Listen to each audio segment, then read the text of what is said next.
Hey guys, if you thought John Wick was mad over a dog, wait until you see how angry this guy is over his wife and kids. Watch this.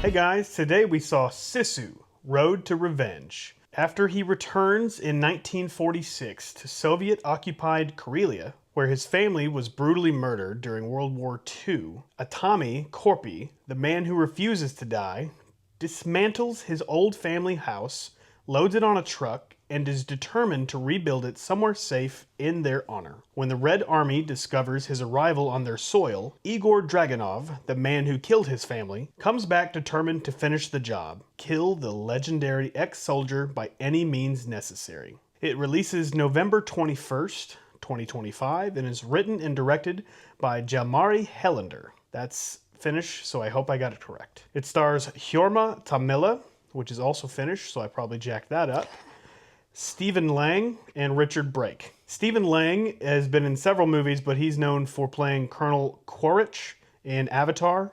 And Richard Brake has also been in several movies, but he's best known for playing Doomhead on Rob Zombie's movie 31. Genre is war action. We watched it in theaters, and the runtime is 1 hour and 29 minutes. The first Sisu came out 3 years ago. The word Sisu is Finnish, and it means unbreakable inner strength, the refusal to give up no matter how hopeless the situation. Story and pacing. Story was extremely easy to follow. Not only did it keep my interest from beginning to end, I've never been more interested in any movie ever. The movie went so fast, there was literally never a dull moment.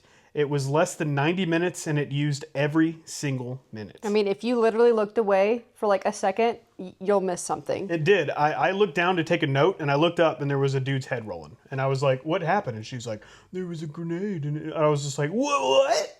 I mean, I didn't even know. It uses 7 chapters throughout the film, and so it like really keeps you engaged. There's like this part happens and then poof, chapter, and you're like, oh, okay, cool. I mean, it's just a new part keeps happening. Each scene is very cool. Characters and performance. Obviously, Aatami was the main character, and since this was a sequel, there wasn't any time wasted on a backstory. The only other character were like henchmen. Igor, played by Stephen Lang, and then Dragunov, played by Richard Brake. Richard played his role like he normally does. I don't know that he ever plays a good guy. Steven did well, but Jorma did such a fantastic job playing Aatami. He doesn't speak a single word in this film. There are several scenes where Aatami is either in pain or scared or sad or extremely angry, and all of this just shows right on his face. All the emotion is just there. And it's incredible how well he says so much without speaking a word. What I was thinking is like, legends don't need to speak. For that actor to be able to not have to speak a single role, and you know exactly a single word, but for you to know exactly how he's feeling or what he's going to do next, just by the emotion that's portraying on his face, Totally. It was amazing. I mean, that actor did an amazing job. Visuals and style. Other than inside various train cars, the entire movie is outside. It's gorgeous. They filmed in Estonia for this movie. Obviously, the first movie was in Finland, but they filmed in Estonia this one. There's a ton of incredible kills and explosions, like the first one, that are, for some, literally mind-blowing. Sound and music. Music was perfect in every scene. The same guys who did the music on the first film did the music on this film, and it was done really well. And I'm going to try to say their Finnish names. Juri Seppä and Tuomas Venola. Excellent work. Emotional reactions. There's some laughs. I mean, some of the kills were just so cool that it made you laugh. There's happiness. There's anger towards the Soviets. There's some shock. I mean, there's some shocking kills. And there's sadness because you felt for Aatami's vulnerability, I thought. Direction and writing. The story writing was fantastic. We were only able to predict some things nearly like immediately before they happened. It was really creative. It had some cheesiness, I thought. Some thought they were epic. It was. I mean, I felt like this movie from beginning to end was awesome, epic. Those are like a couple words that you could use for this movie. I didn't find it cheesy in any way, but he felt like some of it was. I just was like, mind blown throughout this entire movie. I thought it was awesome. Every kill was epic. I mean, everything he did stood out. The boss kill was epic. Everything about this movie was epic. There was just some You just gave some stuff away. cheesiness. I didn't give... Oh, the boss doesn't die? Like, obviously. Overall impact. One thing it did really well was keep the film the same from the first, but it just elevated the action and such a fast pace. One thing that could have been done was it could have been smarter about some of his action scenes. Some of them were bigger, but they didn't exactly make sense. But they definitely scream like classic 80s action movies, so a lot of people will love it. I mean, I sure did. Me, 80s baby. But I definitely questioned reality in the few of the scenes. And if you watch it, just remember the tank. And then you'll go, what? How does that make sense? That Also, couldn't happen. It didn't make sense. Epic. But it was still freaking epic. I would compare it to John Wick Chapter 2 because he's a lone, unstoppable warrior with folk hero physics. I mean, they don't just fight, they endure. Mad Max Fury Road, there's over-the-top survival violence, hyper-physical stunts, beautiful chaos, minimal dialogue. And Rambo Last Blood, a single man destroying an entire enemy force, brutal violence, lone wolf mythology, and the don't mess with this guy energy throughout the film. You literally would see like some of the guys like trembling, not wanting to even go near this guy. Even his own men, like when he hands out his passport, they're like reaching for it. And then when they know who he is and they see it and they're like, I mean, it's like they know who this dude is and they're just like, he's a legend. Like, it's crazy. Favorite element, you never once really fear for the dog.